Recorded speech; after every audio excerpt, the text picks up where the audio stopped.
Ini maksudnya apa? Enggak ya, aku bisa jelasin. Dasar anak ya. Macarose 82.99.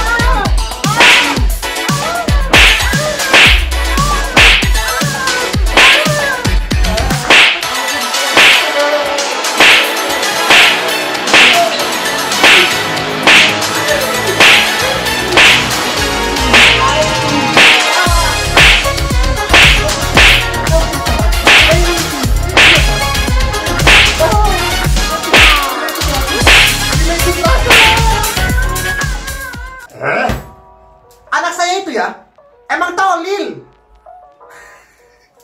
Tahukah Anda, kalau saya warga negara Swedia dan saya memukul anak saya seperti itu, saya bisa dipenjara 2 tahun. Bahkan gak hanya Swedia, negara-negara Eropa lain seperti Latvia, Austria, Jerman, Polandia, dan negara-negara lain juga tidak memperbolehkan untuk memukul anak mereka. Di Indonesia sendiri setahu saya, memukul anak atau melakukan penganiayaan itu bisa dipidana dan juga melanggar HAM.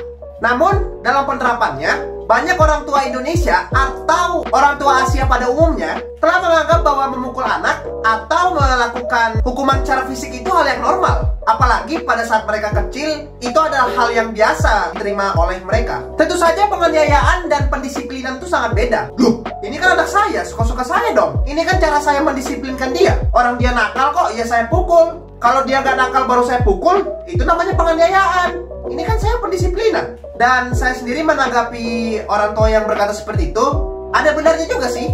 Tapi yang menarik, di Swedia atau di negara Eropa lainnya, itu memukul anak dengan alasan pendisiplinan pun tidak boleh. Yang membuat saya berpikir, sebenarnya mana sih yang benar? Apakah boleh atau tidak memukul anak itu? Apakah aman buat masa depannya? Apakah baik buat mentalnya? Atau kalau sudah dipukul, dia malah lebih disiplin?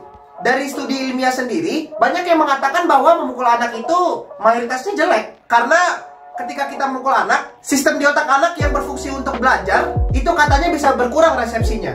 Jadi anak Anda mungkin malah lebih sulit untuk belajar ke depannya. Ada juga studi yang berkata bahwa memukul anak keseringan itu bisa membuat anak tersebut antisosial dan egois ke depannya. Yang menurut saya benar sih. Dan masih banyak lagi hasil-hasil penelitian yang tidak bisa saya sebutkan satu-satu di sini. Tapi ya, emang saya paham sih, kadang emang ada bocil-bocil ganggu di Indonesia ya, yang nakal banget yang harus dulu baru dia diam. Saya tahu emang salah sih, tapi saya bisa mengerti kadang orang tua yang mencubit anaknya atau yang lain sebagainya. Walaupun sebenarnya itu tidak boleh dan sangat lebih baik jika orang tua menyayangi anaknya dengan baik.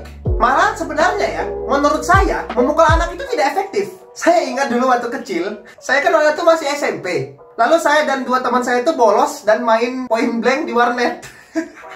Kalau kalian tahu PB, point blank, itu kalian berarti masa-masa saya. Lalu entah siapa yang memberitahu, tiba-tiba ada yang mengetuk-ketuk pundak saya di kanan.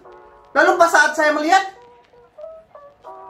ayah, ayah saya di situ dan dia nggak memukul atau apapun. Dia malah memakai metode yang lebih parah daripada pukulan menurut saya. Mempermalukan saya di depan semua teman-teman saya dan seluruh isi warnet. Saya masih ingat dan malu banget rasanya. Saya diteriak-teriakin dan dimarah-marahin saat itu. Dan setelah saat itu saya mulai bertobat. Walaupun tetap sering warnet sih, tapi udah lebih kurang. Dan menurut saya lebih efektif metode-metode seperti itu. Walaupun ya mempermalukan anak Anda juga jelek. Tapi maksud saya adalah masih 100 kali lebih banyak metode-metode yang lebih baik daripada menyakiti anak Anda sendiri. Jadi kesimpulannya sih, tolong orang tua, anaknya jangan dipukul dong. Yang lain aja, misalnya bersihin halaman, ngitung dari 1 sampai 100. Saya nggak tahu, yang penting jangan dipukul seperti saya tadi. Tapi ya itu aja sih video kali ini. Dan mudah-mudahan orang tua bisa mengerti pendapat saya ini. Oke, bye.